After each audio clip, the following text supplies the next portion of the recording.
गरीबी एक स्थिति है और हिम्मत एक सोच, और जिस दिन सोच बदल जाती है उस दिन किस्मत खुद झुक जाती है। क्या कभी सोचा है, जब जेब में पैसे न हो पर दिल में आग हो, जब खेतों की मिट्टी में हाथ गंदे हो पर आंखों में सपना चमक रहा हो, तब इंसान क्या करता है? हार मान लेता है या उसी मिट्टी को अपनी ताकत बना लेता है? आज हम बात करेंगे रानू मेघवाल की, जालोर जिले के सायला तहसील के तोरव गाँव के उस युवा की जिसने गरीबी की जंजीरों को तोड़ा और जूनियर अकाउंटेंट पद तक पहुंचने की कहानी खुद लिख डाली। रानू का बचपन किसी शहरी स्कूल में नहीं बल्कि खेतों के किनारे फसलों की खुशबू और मेहनत की धूल के बीच बीता। सुबह स्कूल तो शाम खेत में, कभी ट्रैक्टर की आवाज तो कभी किताबों के पन्नों की आवाज। रानू के लिए कोचिंग का सपना भी एक लग्जरी था, पर उन्होंने एक बात तय कर ली, अगर हालात मेरे खिलाफ है तो हालात को अपनी ताकत बनाऊंगा। रानू मेघवाल खुद कहते हैं, आर्थिक स्थिति कमजोर थी लेकिन मैंने कभी पढ़ाई को नहीं छोड़ा। खेत में पापा के साथ काम करता था और रात को पढ़ाई। यह वही दौर था जब ज्यादातर लोग आराम ढूंढते हैं और रानू ढूंढते थे रात में थोड़ी सी रोशनी ताकि पढ़ाई जारी रख सके। सोचिए, एक तरफ माता पिता खेत में मेहनत कर रहे हैं और उसी खेत के पास एक लड़का सपनों के बीच बोल रहा है। रानू की प्रारंभिक पढ़ाई गाँव के स्कूल से हुई, फिर सायला के सरकारी स्कूल से बायोलॉजी 12वीं की और फिर BSc जालोर कॉलेज से पूरी की। वे कहते हैं, BSc के साथ मैंने कंपटीशन की शुरुआत की। दिन में कॉलेज, रात में तैयारी, खुद खाना बनाना, खुद टाइम मैनेज करना और खुद को हर दिन प्रेरित करना। सोचिए, एक ऐसा छात्र जो कोचिंग नहीं जा सकता पर खुद अपनी कोचिंग बन जाता है। रानू मेघवाल ने 2021 में पटवारी परीक्षा दी,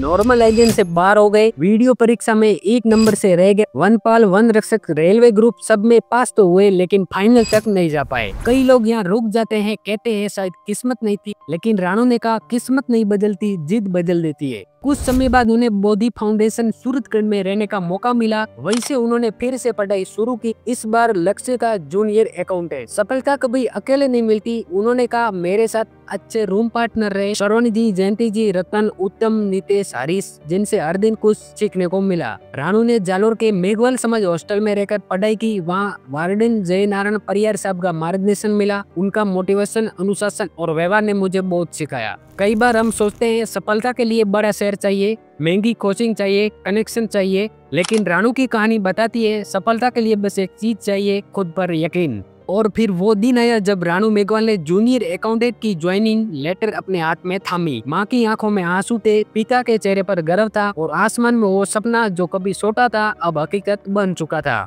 रानू मेघवाल का संदेश साफ है, आप किसी भी परीक्षा की तैयारी कर रहे हो, अगर आप में जिद है, निरंतरता है तो आपको सफल होने में कोई नहीं रोक सकता। उन्होंने अंत में कहा, बाबा साहब का धन्यवाद जिन्होंने हमें संविधान में वो अधिकार दिए जिससे हम आज अपने सपनों को जी पा रहे हैं। अगर बाबा साहब न होते तो शायद हम आज सिर्फ खेतों में नहीं किस्मत में बंधे रहते। अब सोचिए, आज भी हमारे समाज में कितने ऐसे बच्चे हैं जो गरीबी के कारण पढ़ाई छोड़ देते हैं। वाकई गरीबी रोकती है या हिम्मत की कमी रोकती है? रानू मेघवाल की कहानी ये सवाल छोड़ती है, क्या आपने अपने सपनों के लिए अपनी जिद दिखाई है? क्या आपने हालातों से लड़ने की कोशिश की है? अगर नहीं तो आज से शुरू कर दीजिए, क्योंकि रानू की तरह आपकी कहानी भी किसी दिन लाखों को प्रेरित करेगी। गरीबी एक स्थिति है पर हिम्मत एक सोच, और जिस दिन सोच बदल जाती है उस दिन किस्मत खुद झुक जाती है। रानू मेघवाल ने साबित कर दिया, अभाव नहीं प्रयास बड़ा होता है। उनकी सफलता सिर्फ उनके नहीं बल्कि पूरे मेघवाल समाज की प्रेरणा है। अगर आप भी किसी गरीब घर से हैं तो याद रखिए, आपका संघर्ष ही आपके सबसे बड़ी पूंजी है, और जो खुद पर भरोसा रखता है उसे कोई हालत